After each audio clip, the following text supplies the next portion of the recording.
I'm joined with Major Abe Tamayo from Hastings Salvation Army, a familiar face here on News 5 at 11:30. But today we're doing something a little bit different. We're taking a look at how your cases have changed and really grown over the past year. Yes, indeed. We've seen a significant increase in requests for assistance from the Salvation Army from 2013 to 2014. If we can go ahead and pull up this first graphic that we have, it really shows, this is comparing January of 2013 to 2014, and you can just see in total persons the growth of cases you all are having. Oh, absolutely. And these are unduplicated counts. You just times that by the number of family members affected by that for a duplicated count, and you can see the significant increase. Why do you think that is? Well, I think people are still struggling and recovering from the recession. Jobs are part-time for the most part, or a lot of underemployment.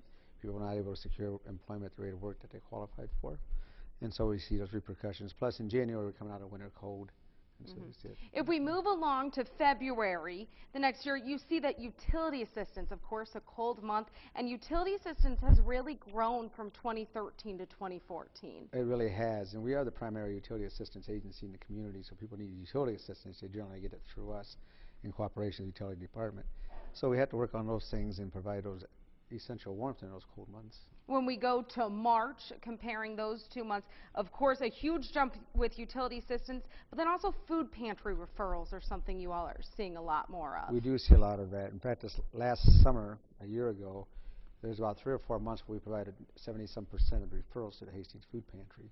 So it's an integral part of what we do in providing that case management so people can have food. Then we also have our own food pantry. We have to supplement or meet emergency needs. We're able to do that as well. And then rent, finally, is one big thing that is people need help with in this area. Rent can be expensive, and that increase has gone up as well. Well, it really does. And if you compound the rent with utility costs and those types of things, it's just overwhelming for some families. What can people at home do to help out? They see how big, I guess, of a need there is in our community, and what can they do?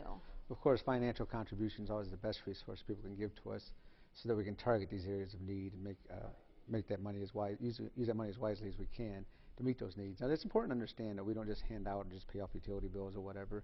We hope people come up with a case management plan that's comprehensive to help them find a long-term solution or resolution to And their that's needs. really the key there, is not just kind of putting a Band-Aid, but helping people for the future. Exactly. Helping to become self-sufficient and independent is always our goal. Excellent. Well, thank you so much for you. joining us today, Major Abe. Stay with us. Crossroads Mission is coming up next.